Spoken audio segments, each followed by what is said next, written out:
Okay, this is attempt number 3, talking about cast on damage taken. Gets very, very, very detail oriented way too fast. So, we have the manifesto. We don't have the patch notes yet. And somehow, of all the ways to trigger spells, cast on damage taken was left alone.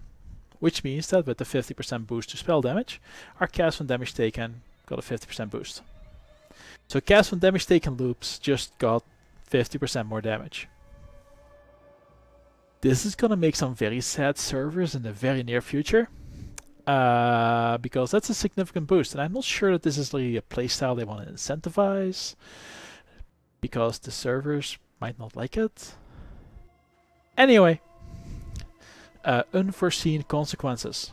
Alright, remember last time we had these 3 flasks, and I was like, hey, you can get massive recovery.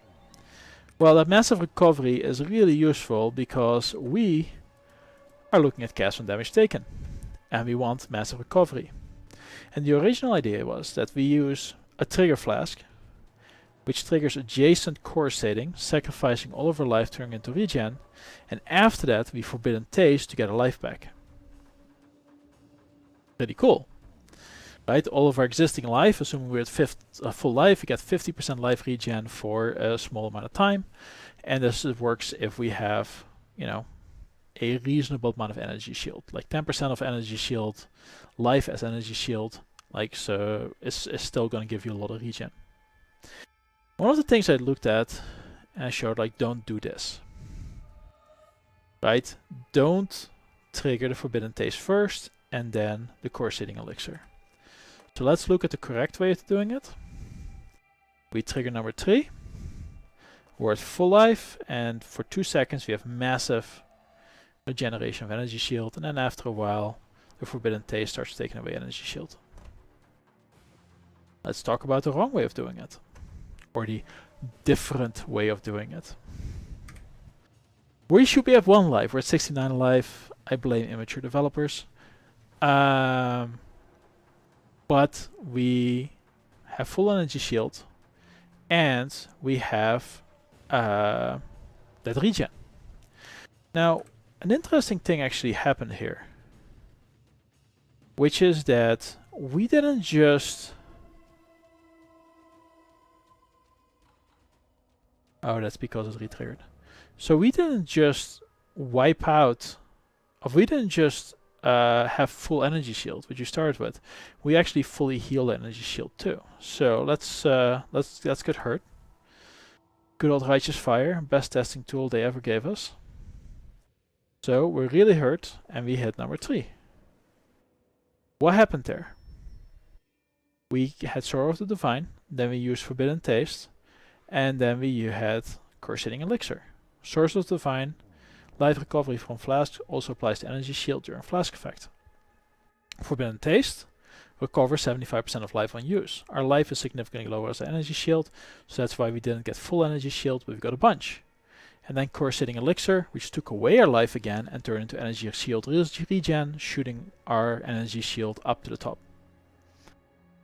What's interesting about this is that we can make Forbidden Taste cast when full, and then trigger the Core Setting Elixir. This is 50 charges, and whenever our Forbidden Taste is full, we go down to, well, 1 life, but apparently 69 because whatever, and then we have this massive regen. This is not going to feel very comfortable to play, right? Because on occasion your life is just going to shoot down. Just a heads up. If you're a hardcore player, just walk away. Anyway, why would we want to do this? Well, keeping up Sorrow of the Divine is cheap. It has an increased duration, which is pretty big. You get 50%. It has a pretty good duration as a base, so maintaining this is trivial. Forbidden Taste into Core Setting Elixir is a 50 charges combo. 50 charges, which ideally we want to do every 2 seconds. So if we want to get 50 charges every 2 seconds from crits, and we can get crits, or we get charges from crits, that is from Master Surgeon. Right, gain a flask charge when you deal critical strike, and no, you do not gain it for every flask, just one of the flasks which has space for it.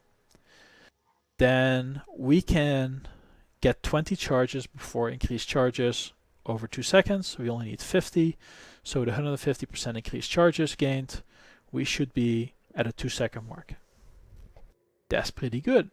You need the crits, of course, but we'll have cast from damage taken loops to get the crits, right? I'll work fine.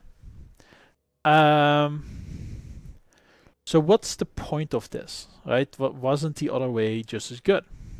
And doesn't this make life a little bit more difficult? Well, yes, you need proportionate life to energy shield, ideally.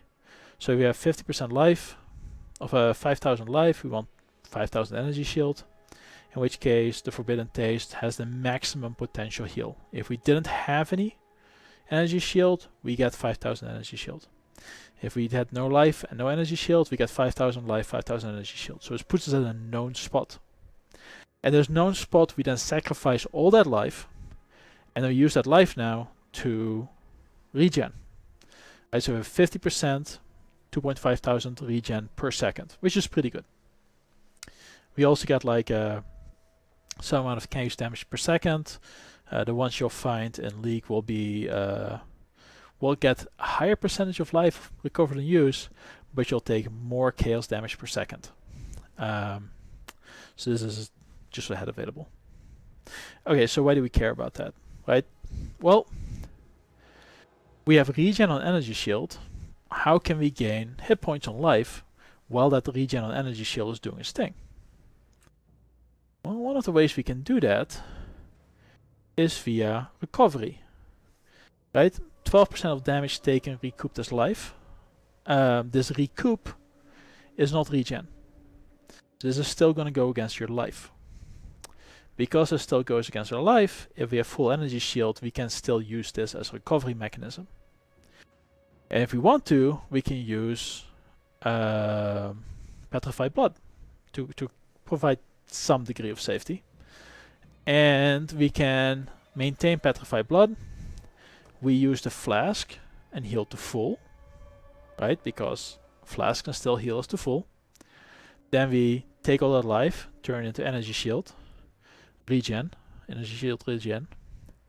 And now we are at 1 life, and now we can use the recoup mechanic. And because we are using cast from damage taken loops, we have a lot of damage we're taking, and get effectively 50% regen on life as well as energy shield with this mechanic, which is a total of 100% regen, which will be 4,500 hit points between life and energy shield that we recover every second. 4,500 recovery per second is a good amount, right? Because that means that our cast and damage taken spells are able to take 4,500 damage per second against their counters and trigger a whole bunch of spells. And we're also no longer locked into Eye of Innocence combined with a bunch of other uniques to mitigate the damage taken by on-hit effects. Right? We can use the regeneration to do that, and mostly on some passive tree and some flasks power our cast and damage taken loops. We'll be looking at a couple uniques. We need 2 Storm Secrets with a total recovery of 81%. You don't need them to be perfect. And this is not going to be my first build of the league. We'll look at this mid-league and see if we can make it work. But yeah, Manifesto, play more cast from damage taken. I don't think that's what they intended, but it is what they made.